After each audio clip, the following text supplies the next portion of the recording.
24th, 5 to 6 p.m. Eastern Time.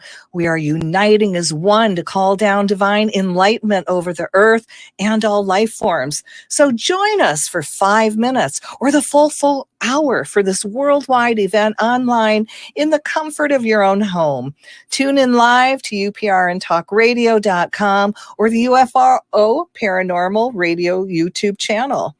Or you can go to our website and our forum site, worldenlightenment2021.org. That's WORLDENLIGHTENMENT 2021.org for more information on this World Enlightenment 2021 event on December 24th, 5 to 6 p.m. We are all coming together in harmony.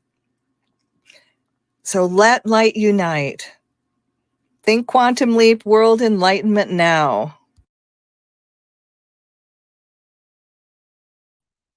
Hey, good evening, everybody.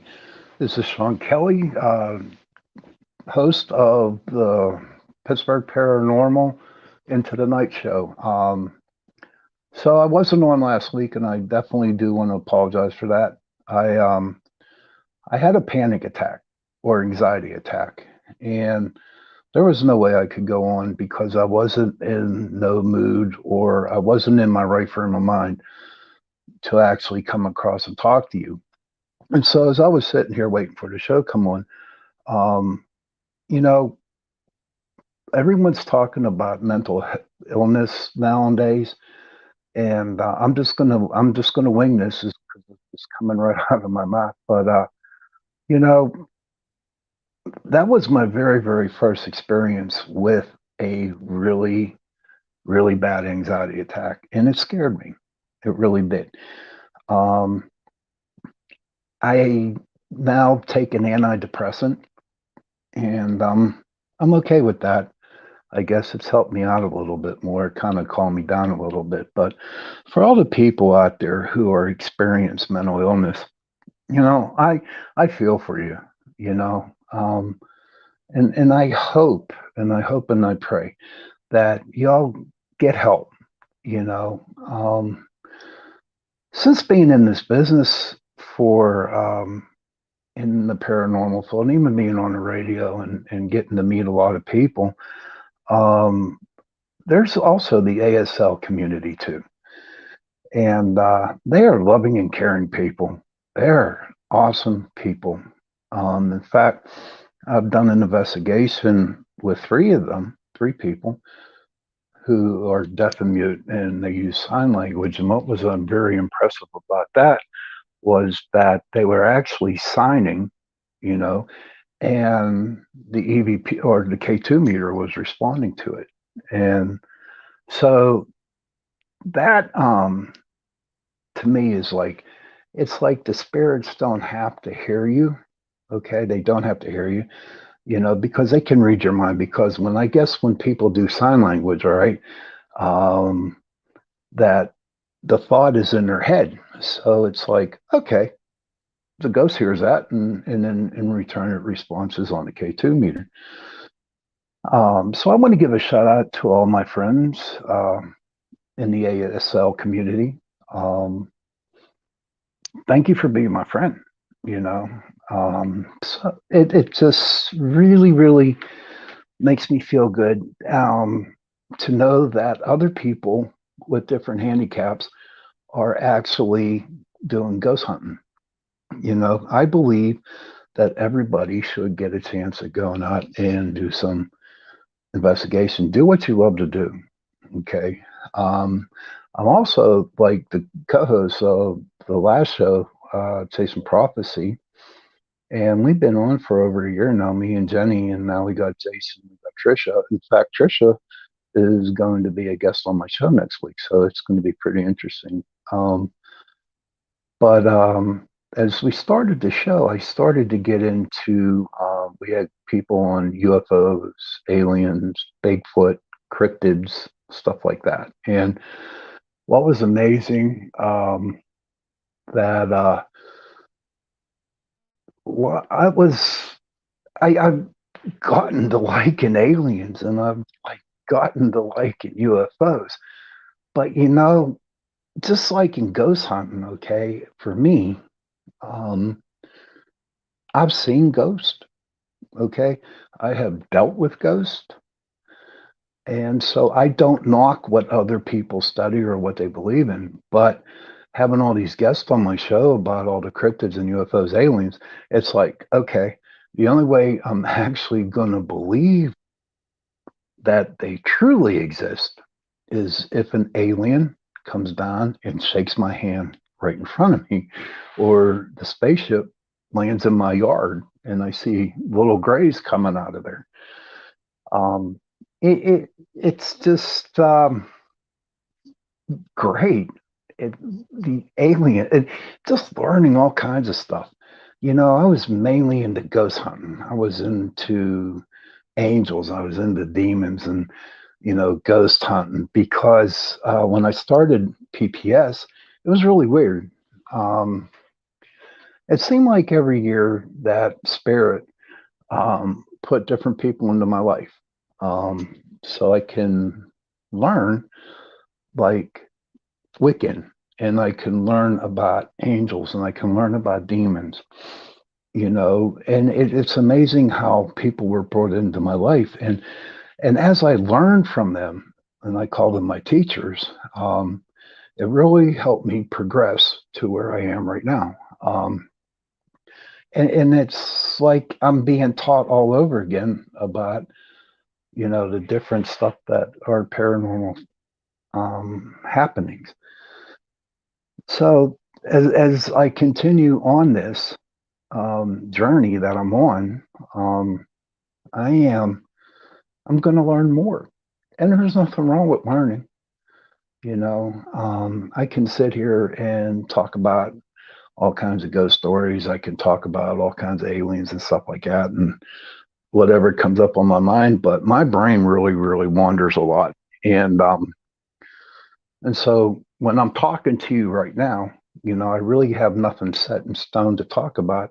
I am going to tell you what's on my mind. And one of our shows on Chasing Prophecy, we talked about missing 411. And I really caught a interest in that. There's a good show called Missing 411, The Hunted, and it's on YouTube and you can watch it. And basically, it's this guy that goes around and investigates people missing. And what amazed me was that the first two stories that in which he talked about, they came from New York, out in the woods. I right now I don't know where in New York, but it was an old man. First one was an old guy, and he was out with 7 or 8 other buddies, you know, and they were hunting. And all this guy did, they spread out.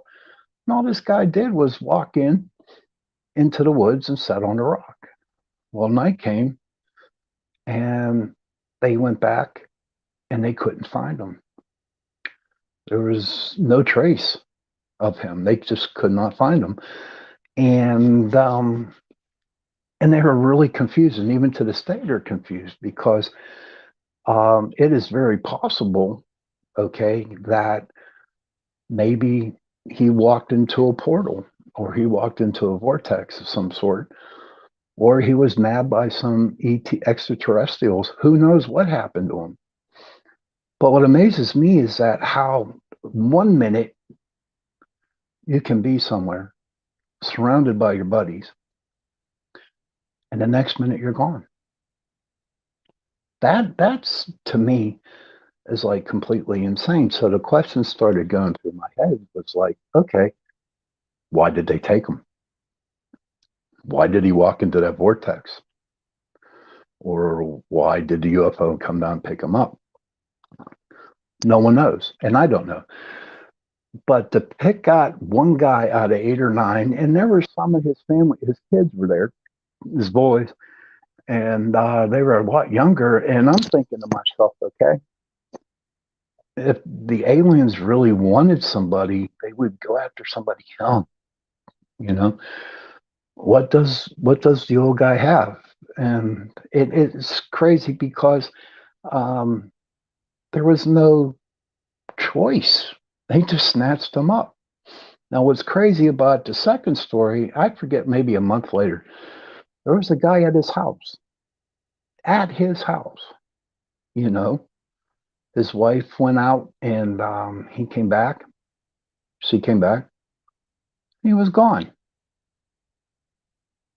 nowhere to be found. And that was kind of a sad story because to me, I mean, you're in your own house. You figure that you're in your house and that's the most safest place for you to be. But to come out and come home and find that your husband's not there, I mean, that's not cool. And so a lot of the investigations, when they came, the FBI did get up there. And now you all know that when the FBI comes, then it's something very serious. So, what does the government have that they're not telling us? Now, I'm not going to get into that mode. It's like 11:25 where I'm at right now, and I'm not really going to get into that. But what just amazes me is that they just keep everything quiet. I mean, and I read some stuff up on Area 51 that where some guy actually broke through the gate there, and they just came out and shot him dead. And it's just when governments or when people hold secrets, it like drives you nuts because I mean, well, with me, I'll tell you because I had that anxiety attack last week. Um, and again, I am very truly sorry I wasn't on last week. But when you see this stuff, it puts a lot of fear into people. And a lot of people that we talk to on our Chasing Prophecy show, you know, they say the same things. And yes, um, am I afraid? Me personally, not really. And it's not that I'm a male, and it's not because I'm egotistical, because I'm not. I'm pure humbleness, the way I look at it. What bothers me the most is that how, you know, it affects other people, especially the ones that are really close to me, you know. And I just wish they would just finally have an answer. Now, someone did bring up, though, at one time that if the government actually came out and said, oh my God, we do have aliens and that we do have UFOs, then it's going to cause a worldwide panic. That I can see, you know, but to shoot somebody just because they cross into something, because they probably got fed up because they didn't know what was going on and they just like drove right through the fence and then they shot him dead. How stupid is that? You know, not even a warning. They just got out and shoot him. And so back to the story up there on the missing 411 hunted. Um,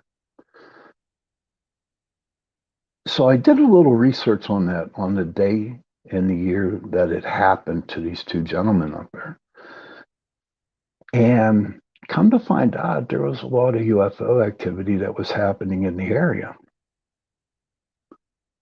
And that was like, so when I read that and I started to look even deeper into it, it was like actually going down into a rabbit hole, to be honest with you. Research can be a pain in the butt, it really can. But is it possible that the UFOs did pick them up? Who knows? Nobody's going to know. Now, there was one interesting story on that missing 411. There was a very experienced hunter, and he was with two of his friends. And the one guy just walked off, and he was going to, I think, to a lake or to set up somewhere where he can go hunting at. And at night, he never showed up, and his buddies went looking for him, and then they never could be found. And like a week or two later, or whatever, I really don't know the details on it because it's been a while since I've seen it. They actually found his boots, his socks, his backpack, and his gun, or no, it was a bow and arrow, I think it was, nicely set right in front, under a tree. Ladies and gentlemen, I'm telling you, what's up with this? You know, what is it about us that they want? Is it aliens? Could be. I don't know. It's just very, very confusing. And, maybe one day we will get our answers. And maybe one day that alien will come down and he'll shake my hand. And maybe that same alien that comes from that spaceship that falls in my backyard. Yeah. And then we'll find out about it.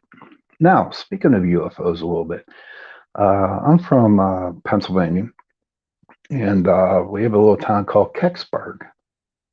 And that was an interesting story. I really think it was in the 50s. There was a UFO type of thingy that landed in Kecksburg. And everybody in the town saw it. And it was like a UFO. And there was drawings or writings on it, hieroglyphics, whatever was written on that UFO. And so as I dug deeper, in the research, and I come to find out that Nazi Germany at the time, a little bit before that, was really heavy into the occult and really into paranormal things. And they actually had Hitler actually built like a UFO type of thing. And you know what? A lot of people believe, because at the end of the war, Germany, they got this thing. The United States Air Force got it, I do believe. And they took it back, and I believe they launched it from wherever, and it landed in Kecksburg. Because from what the story is saying, that all these people witnessed this, a cop witnessed it, everybody witnessed it, and then not like an hour later, they had the government, the army come in, set a barricade around the whole thing with soldiers with guns threatening to shoot people who come across that line. Now, why? Why? Does it, they say the United States is a free country. Yes, it is, and we have rights. But when it comes down to certain things, we don't. And there are times that when I read about these things, when about the past and stuff that happened a long time ago, that you would think that they would tell us what was going on. My theory is they just don't. No, this is ridiculous, but they realize that they just don't want us to know. And what are they hiding? I don't know what they're hiding, but if you look at it, right, when the first UFO crashed over in Roswell, like 2 or 3 years later, the microwave came out, and then micro fishes came out, and all of a sudden, the United States military, they started to get these,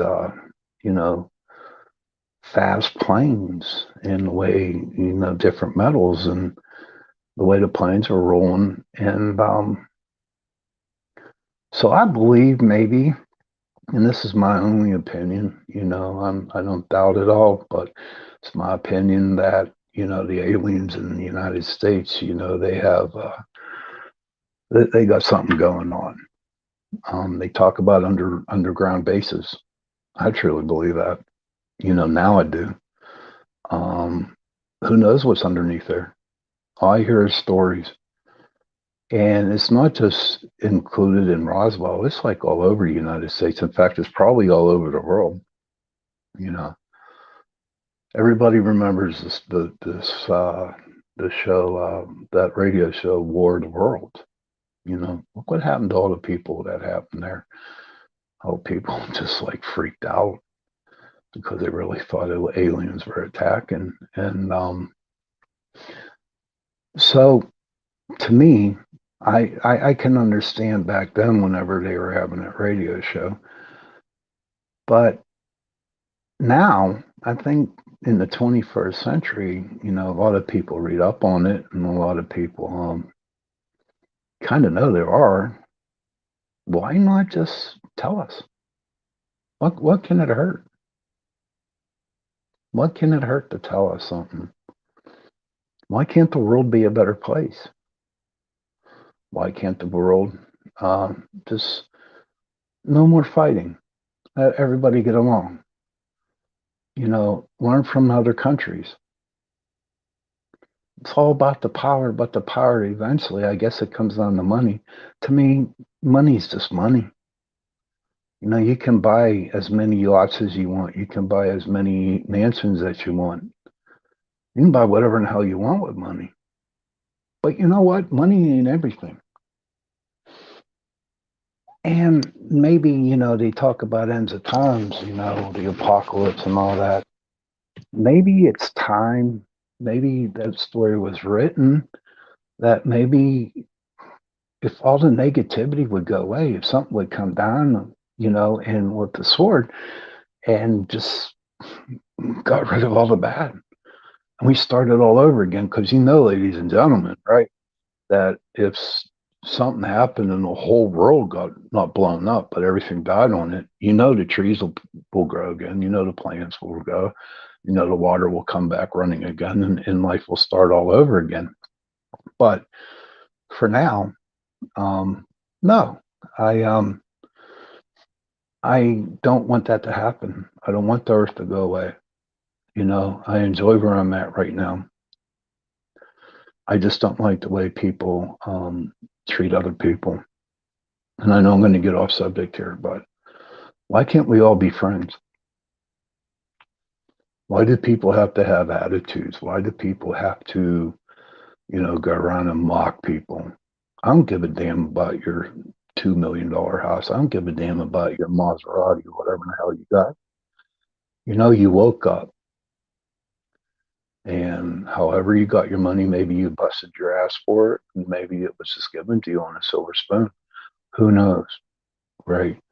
But all I know is that I work and I pay my bills and I do what I can.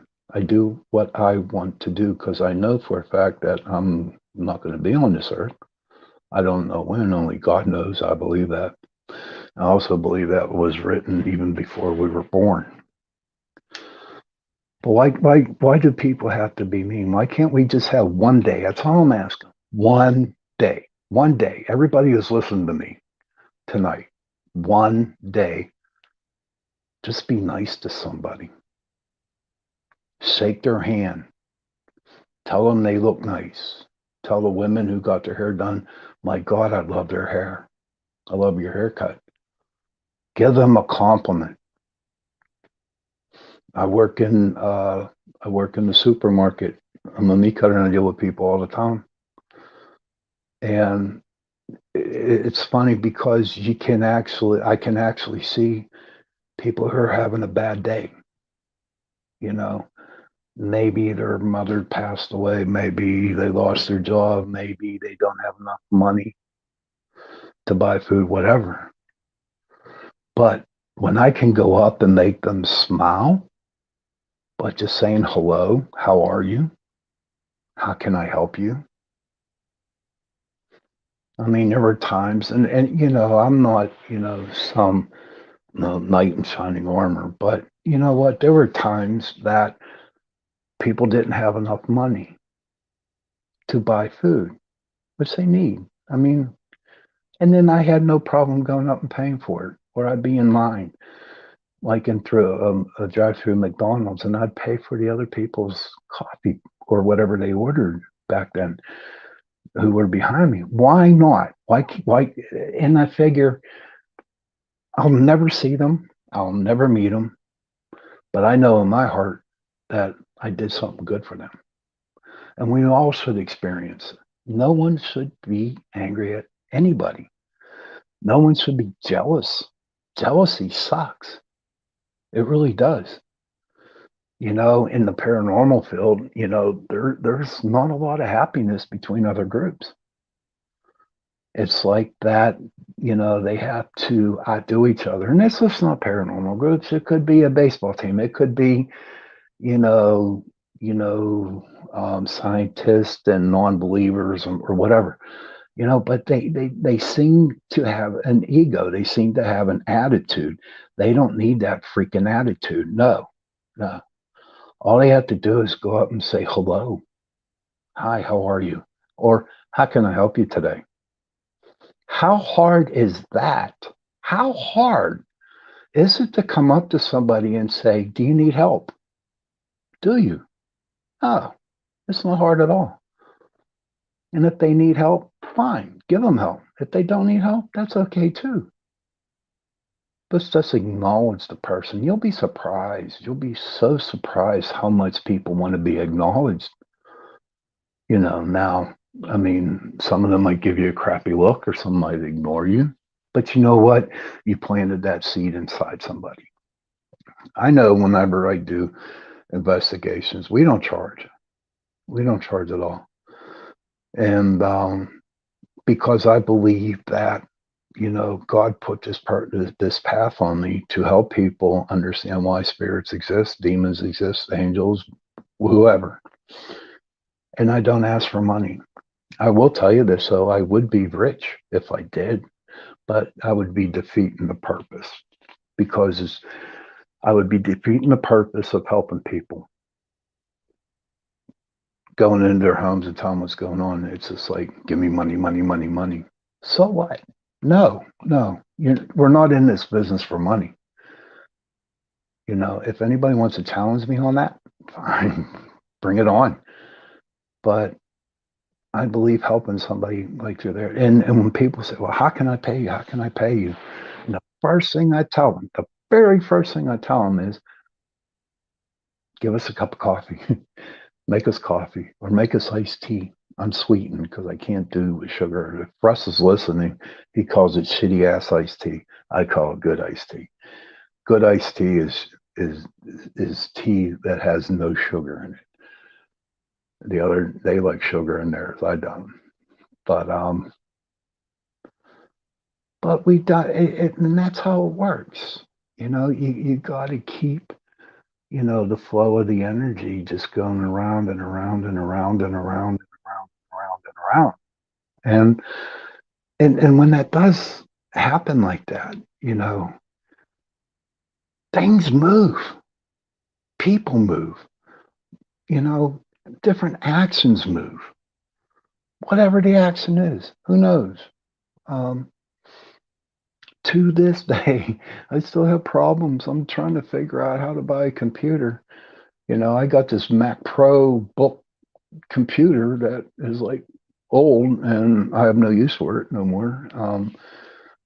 So I'm going to go find a new computer, and I'm going to be honest with you. I don't know what the hell I'm going to buy, but I need one because I need one for the shows. And I just there's stuff that I want to do with it. You know, I learned when I started the radio show that if I put my mind to something, I can get it done. You know, and before that, I didn't. I was lazy. I was really, really lazy. I'd have other people do it for me because I just didn't want to deal with it. You know, I figured, hey, I'm Shawn Kelly, you know, and this is what, you know, you can do for me and blah, blah, blah, blah, blah, blah, blah, blah, blah. Nah, it took me a long time to realize that I had to work for what I needed, you know. Even when people would offer me to offer help to help me, I'd be like, nah, I'll figure it out on my own. If I desperately need help, then yeah, I will look for it. But I always put the effort in now to learn something. And yeah, I get frustrated. And yeah, I would want to sometimes throw the computer against the wall because I'm angry at it, you know. But eventually, if it takes a day, an hour, a day, 2 days, 3 days, a week, whatever, I get it figured. And I'm a happy camper. And I can do whatever I want to do with it, you know. So you don't have to let other people help you all the time. And you have to learn how to grow. You really do. There is no there it's okay to ask for help. Even though I didn't want to help, but before I did, let me rephrase that before I confuse you. Okay.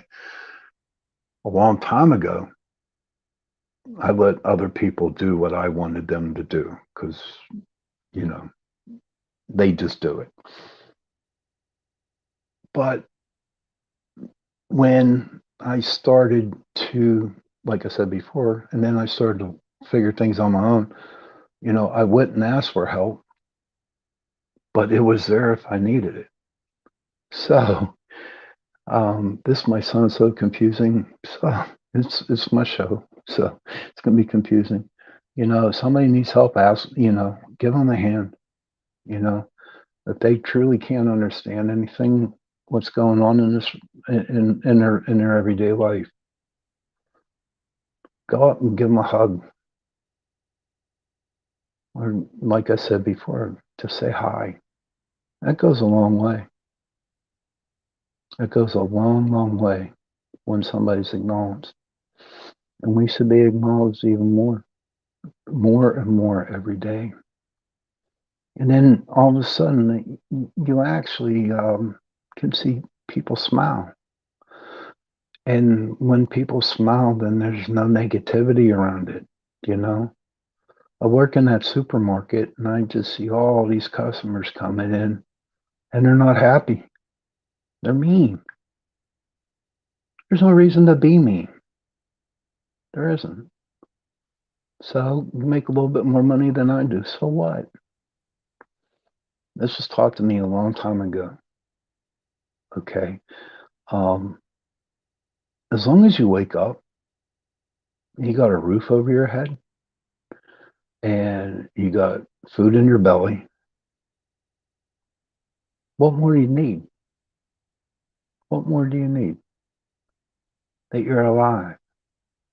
And no matter how hard it gets in life, where you're like King Midas, where everything turns to gold, well, in my case, everything didn't turn, everything would break.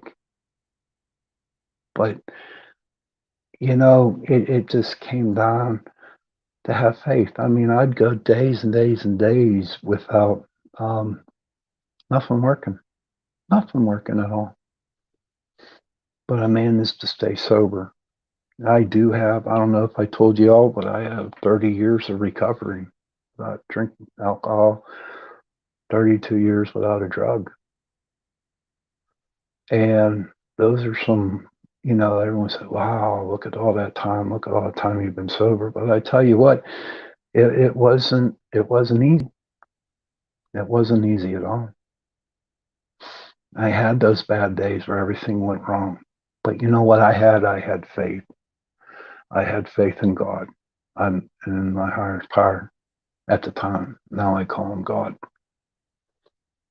But I realized something during my recovery, that I would play poker with God. Yes, I'd wake up and play poker with God. Nothing else seemed to work, so I would play poker with God. So God would deal 5 cards. I'd be sitting with 4 kings in my hand. And I figure, ha ha, I got you now, God. I got you now. So I laid my cards down and I had 4 kings. And he laid his hands down and he had 4 aces. So he won. And my day was miserable. It was terrible. I would have the worst days in my life.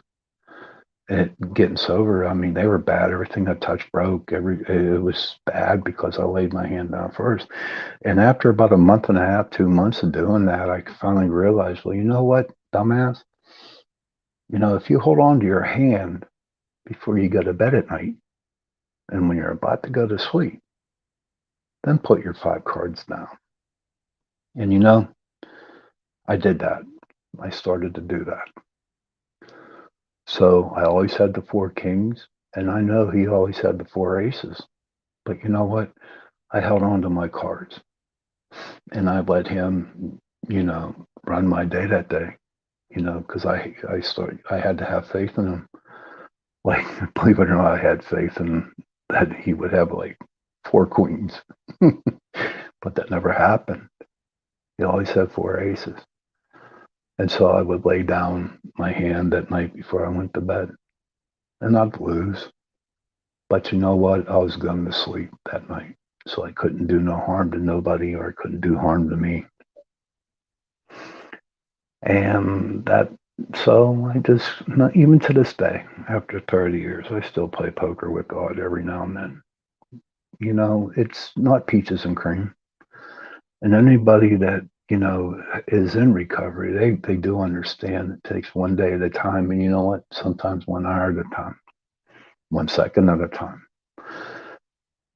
But once you have your faith, when you have faith in something that you truly believe that's going to help you, maintain a sober life or a drug-free life, whatever disease that you have, as long as you have something in your life, trust it and believe in it because, it will get you to where you want to be. Every day I wake up, I always say I'm one drink away from being drunk again. And that's true. That is definitely true. So I do have other vices, but, nothing bad. But I'm okay with it. I'm okay with my life today. I know it's getting pretty close for me signing off tonight. And I really didn't have that much. I just, like my brain scatters, and I just talk on what's on my mind right now. And if I could have made one person smile tonight, and then I guess I did my job. So honestly, tomorrow, everybody who's listening, or everybody who's going to listen to this show, just be nice to somebody. Smile. If you smile at them, it's going to go a long way. And you're going to see, and it's not so much that person that you smile at that's going to feel good, but you're going to feel good about yourself because you did something nice for somebody. Yeah. And it's not hard. It's not hard at all. So next week we're going to have Trish Moe on. She is another co-host of Chasing Prophecy. And I'm going to be interested in what she has to say. She's very intelligent. She knows her stuff. And I think it's going to, in fact, I know it's going to be a good show. I know it's going to be a good show next week. And then with Chasing Prophecy, Jenny Nicasio, one day she just called me up or sent me a message and she said, "Do you want to do a radio show?" And I said, "Sure." And to where I'm at right now with the radio business, with the podcast business, I owe it all to her because she got me where I'm at right now.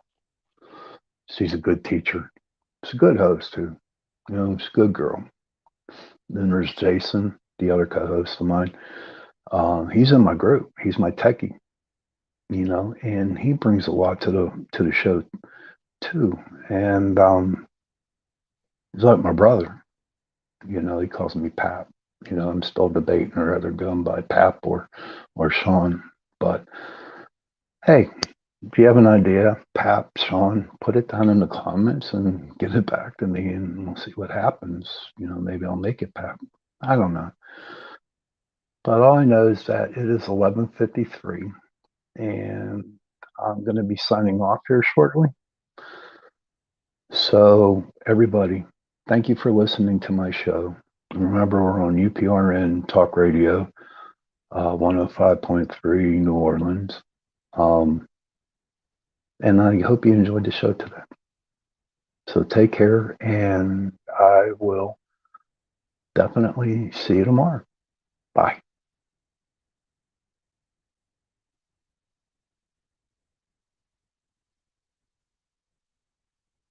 No, I'm still on until Joe gets on again, I guess. So how was everybody's day today? Mine was okay.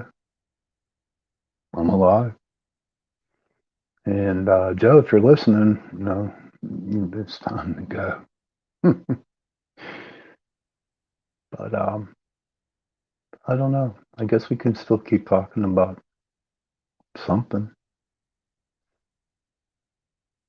But I'm just like lost with words right now. Heck, let me get them. And you know what? Tomorrow's going to be a good day. Tomorrow will be. Hopefully I wake up and then I go to work and then I come home and then I got the next 2 days off. And I'm definitely going to the mountains. And I'm going to just get away from it all and then just re-energize myself. I wish I knew how to do this so I would shut off. Joe, are you listening? Joe, are you listening, buddy? I don't know. I send him a message.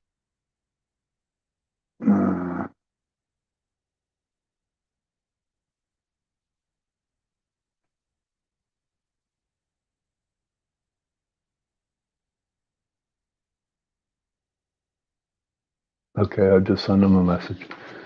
We'll see what happens. So October 16th, we got a investigation coming up. We're doing a private residence over here in Pittsburgh, and I'm looking forward to that. The house is definitely haunted. We were supposed to do it back in July, but every